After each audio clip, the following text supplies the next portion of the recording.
رمضان المبارک کا مہینہ اپنی پوری تابانیوں کے ساتھ اور ذو فشانیوں کے ساتھ ہمارے اوپر سایہ فگن ہے۔ یہ رحمتوں اور برکتوں والا مہینہ ہے۔ ہمارے جیسا بندہ جو دنیا کے کاموں میں اور دنیا کے دھندوں میں الجھا ہوا ہو، وہ اس ماہ مقدس کی عظمت کو کیا جانے۔ جسے اللہ تبارک و تعالی نوازتا ہے وہی جانتا ہے کہ اس کی برکتیں کیا ہیں اور اس کی رحمتیں کیا ہیں۔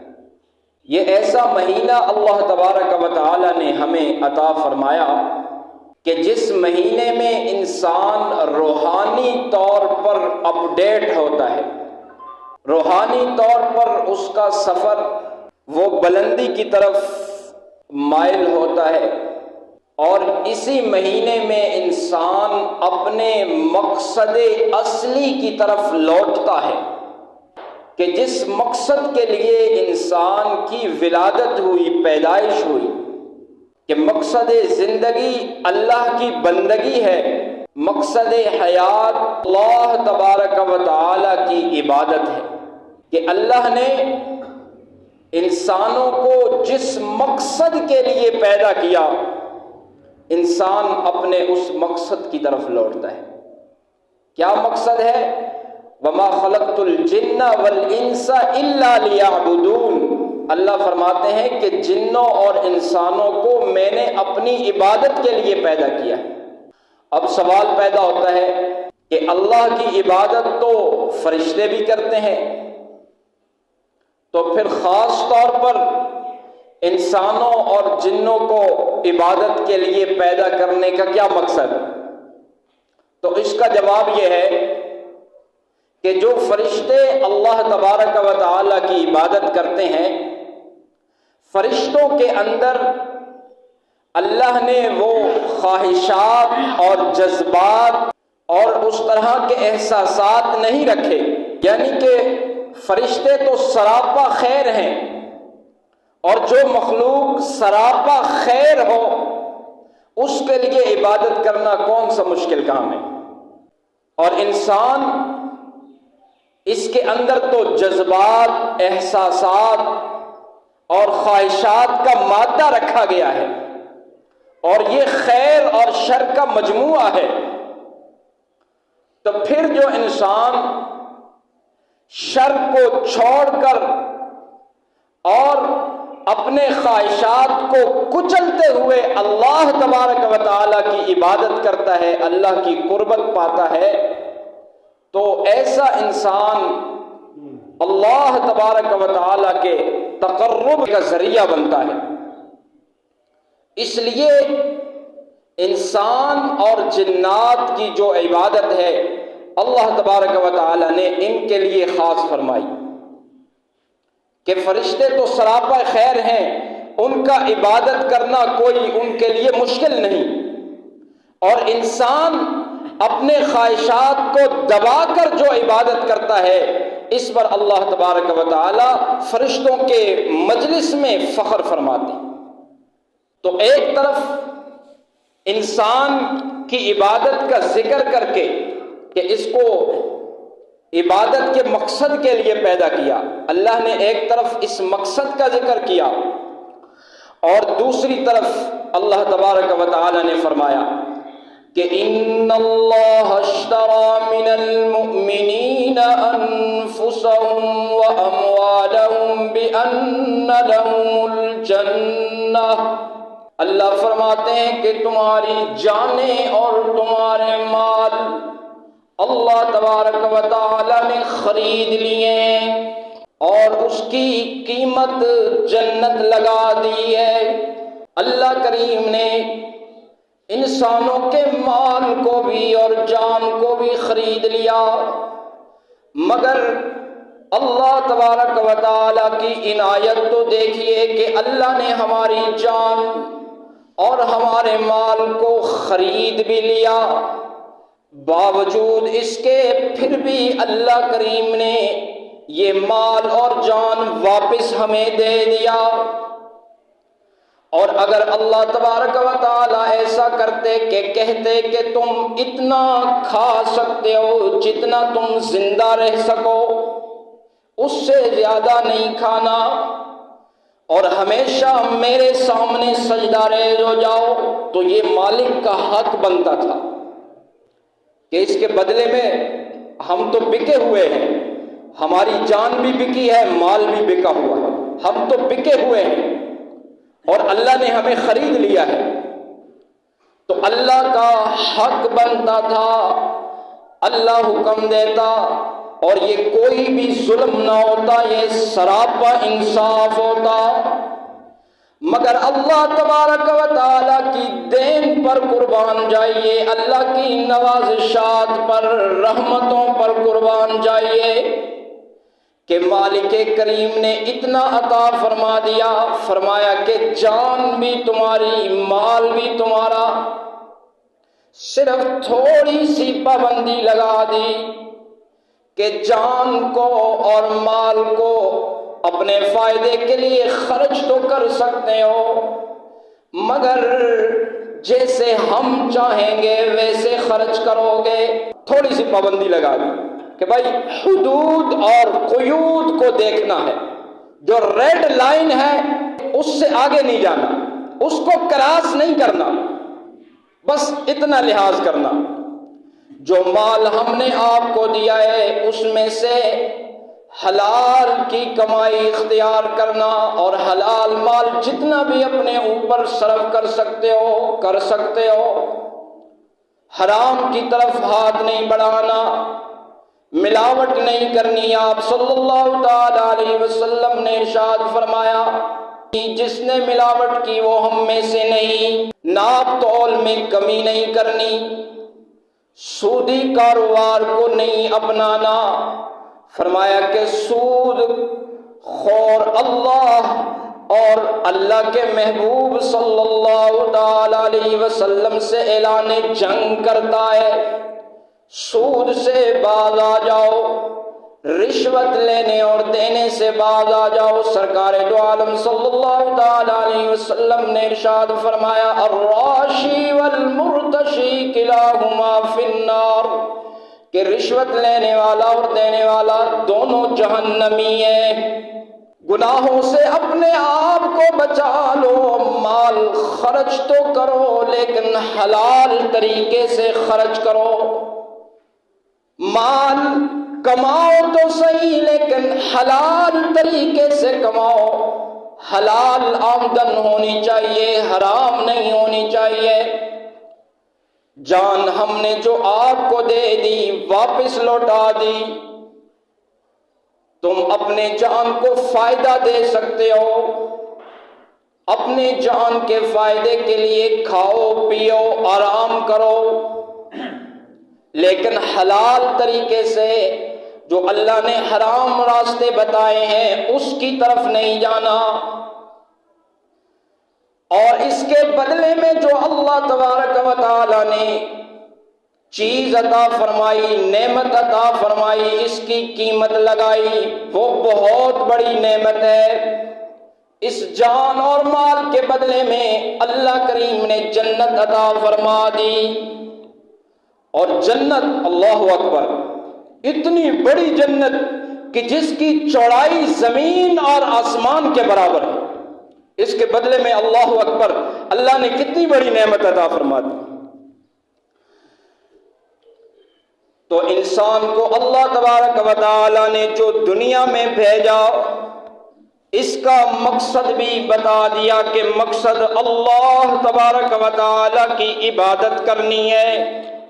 بندہ اللہ تبارک و تعالی کی عبادت سے پیچھے نہ ہٹے، اور رمضان المبارک جو اللہ تبارک و تعالی نے عطا فرما دیا یہ تو خاص اس کے لیے عطا فرما دیا کہ میرے بندوں باقی 11 مہینوں میں تم دنیا کے اندر پھنسے رہے، الجھے رہے، دنیا کے کام دھندوں میں تم گرفتار رہے، تمہیں میرا در بھول گیا، لہذا روحانی طور پر تم بہت کمزور ہو چکے، بہت پیچھے ہو چکے۔ اب روحانی طور پر آگے بڑھنے کے لیے تمہیں ایک ایسا مہینہ عطا فرماتا ہوں جس مہینے میں تم میرے دربار میں آؤ گے عبادت کرنے کے لیے، تو اس مہینے میں اللہ تبارک و تعالیٰ نے بہت سی ایسی چیزیں جو حلال ہیں وہ بھی انسان پر بند کر دی کہ دن کے اوقات میں جو حلال کھانا ہے وہ بھی تم نہیں کھا سکتے، جو حلال مشروب ہے وہ بھی نہیں پی سکتے۔ بتا دیا کہ اس مہینے میں تم جب حلال سے بچو گے تو باقی پورا سال تمہیں حرام سے بچنا بھی آسان ہو جائے گا، حرام سے بچنا بھی تمہارے لیے آسان ہو جائے گا۔ اللہ تبارک و تعالی نے ایسا مہینہ عطا فرما دیا جس مہینے میں خوب اللہ تبارک و تعالی کی عبادت کرنی چاہیے۔ سرکار دو عالم صلی اللہ تعالی علیہ وسلم خوب سے خوب عبادت کرتے تھے رمضان المبارک میں۔ آپ صلی اللہ علیہ وسلم تو ویسے بھی خوب عبادت کرتے تھے اور رمضان میں تو خوب اہتمام کرتے تھے عبادت کا۔ تو اکثر لوگ پوچھتے ہیں کہ رمضان ہم کس طرح سے گزاریں، تو سن لیجئے کہ پہلے تو رمضان میں انسان گناہوں سے 100% توبہ طائب ہو جائے، گناہوں سے اپنے آپ کو بچا لے۔ جب بندہ گناہوں سے اپنے آپ کو بچا لے گا اور نیکی کی طرف قدم بڑھائے گا، اللہ تبارک و تعالی اس کے لیے رحمتوں کے دروازے کھول دیں گے۔ اللہ خود ہی قرآن میں فرماتے ہیں وَلَوْ أَنَّ أَهْلَ الْقُرَىٰ آمَنُوا وَاتَّقَوْا لَفَتَحْنَا عَلَيْهِمْ بَرَكَاتٍ مِّنَ السَّمَاءِ وَالْأَرْضِ۔ اللہ کریم فرماتے ہیں کہ اگر یہ بستی والے ایمان لے آتے اور تقوی اختیار کرتے، پرہیزگاری اختیار کرتے، گناہوں سے بچ جاتے، تو اللہ فرماتے ہیں زمین اور آسمان سے ہم برکتوں کے دروازے ان پر کھول دیتے۔ تو پہلی بات کہ انسان گناہوں سے 100% اپنے آپ کو بچائے۔ غیبت گناہ ہے، اس سے اپنے آپ کو بچائے، بخل سے بچائے، حسد سے بچائے، زنا سے، چوری سے، ڈکیتی سے، ملاوٹ سے، ہر قسم کے گناہ سے اپنے آپ کو بچائے۔ اور آپ صلی اللہ تعالی علیہ وسلم نے ارشاد فرمایا کہ 4 کاموں کا اہتمام بھی بندہ کر لے۔ پہلی بات آپ صلی اللہ تعالی علیہ وسلم نے ارشاد فرمائی کہ بندہ لا الہ الا اللہ کثرت سے پڑھے۔ یہ افضل الذکر ہے، جتنے بھی اذکار ہیں تمام اذکار میں افضل ذکر، افضل الذکر لا الہ الا اللہ۔ یہ آپ صلی اللہ علیہ وسلم کا فرمان ہے کہ تمام اذکار میں سے، تمام ذکروں میں سے افضل ذکر لا الہ الا اللہ ہے۔ تو انسان کثرت کے ساتھ لا الہ الا اللہ پڑھتا رہے، 3 سے زیادہ تسبیح پڑھتا رہے، اس پر کثرت کا اطلاق ہوتا ہے، 3 سے کم تسبیح پر کثرت کا اطلاق نہیں ہوتا۔ تو لہذا 3 سے زیادہ تسبیح لا الہ الا اللہ کی کرتا رہے۔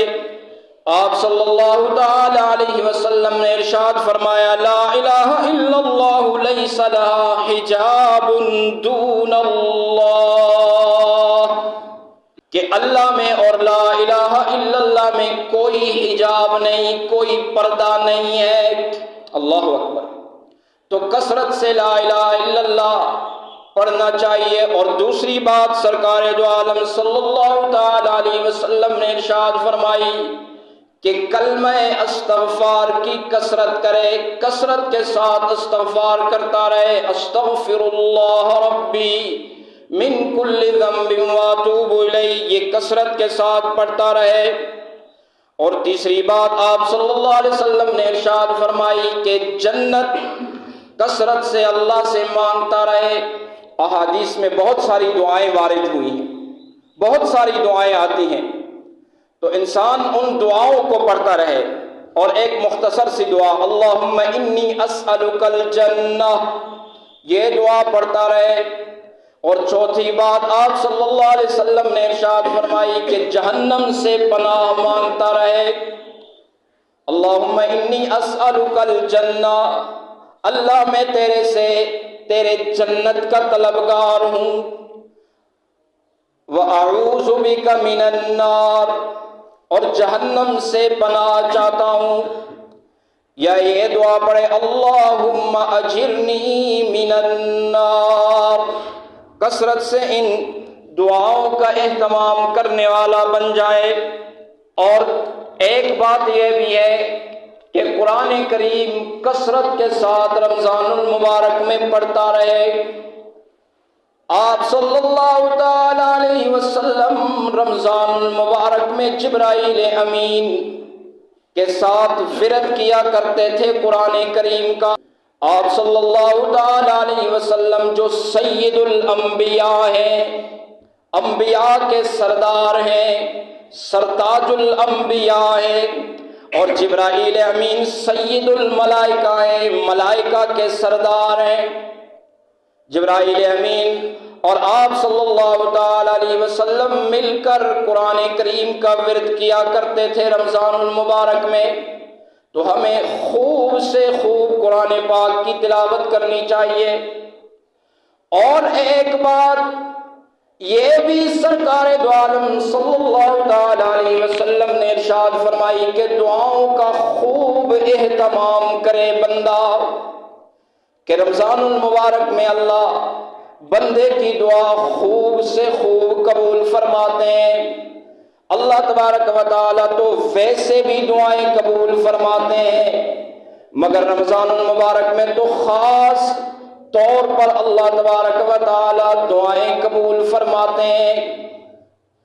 رات کے وقت اللہ تبارک و تعالیٰ کا منادی پکار کر کہتا ہے کہ حل من مستغفر، ہے کوئی مجھ سے استغفار مانگنے والا، اپنے گناہوں کی معافی مانگنے والا، اپنی بخشش کا طلبگار، تو میں اس کی بخشش فرما دوں۔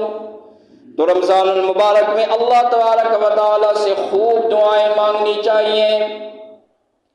یہ ایسا مہینہ ہے کہ اس مہینے میں اللہ تبارک و تعالیٰ آسمان کے عرش اعظم کے فرشتے جو ہر وقت تسبیح میں لگے رہتے ہیں، سبحان اللہ کہتے ہیں، الحمدللہ کہتے ہیں، اللہ اکبر کہتے ہیں، اللہ تبارک و تعالیٰ ان سے کہتے ہیں کہ اب تم یہ تسبیح چھوڑ دو اور میرے ان روزہ دار بندوں کے لیے دعائیں کرو، اور ان کی دعاؤں پر آمین کہنا شروع کر دو۔ خاص طور پر ان کی ڈیوٹی لگ جاتی ہے رمضان میں، اپنی عبادت چھوڑ دو، اپنی تسبیحات چھوڑ دو، اور خاص طور پر میرے بندوں کے لیے مغفرت کی دعا کرتے رہو، اور یہ جو بھی دعائیں مانگتے ہیں ان کی دعاؤں پر آمین کہتے رہو۔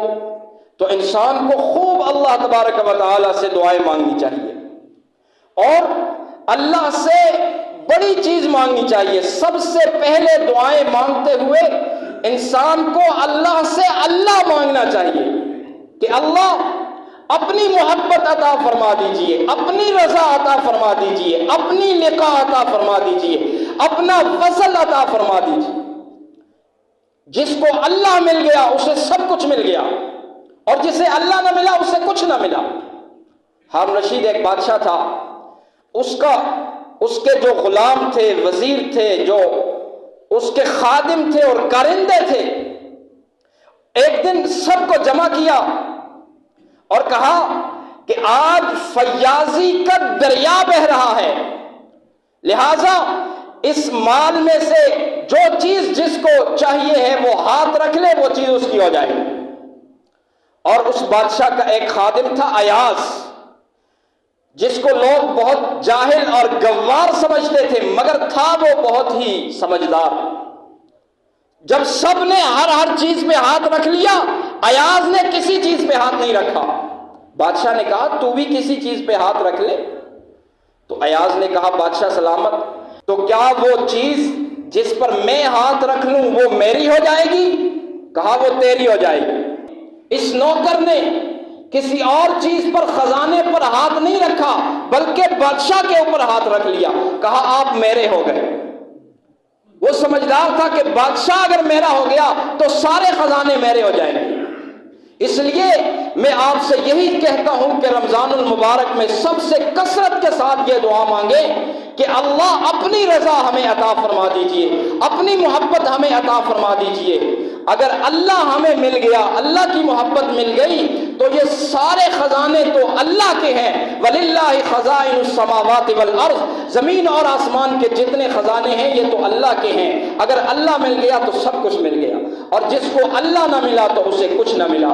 دعا ہے کہ اللہ تبارک و تعالی رمضان المبارک میں ہمیں خوب عبادات کرنے کی توفیق عطا فرمائے۔ وآخر دعوانا الحمدللہ رب العالمین۔ سنتیں ادا کر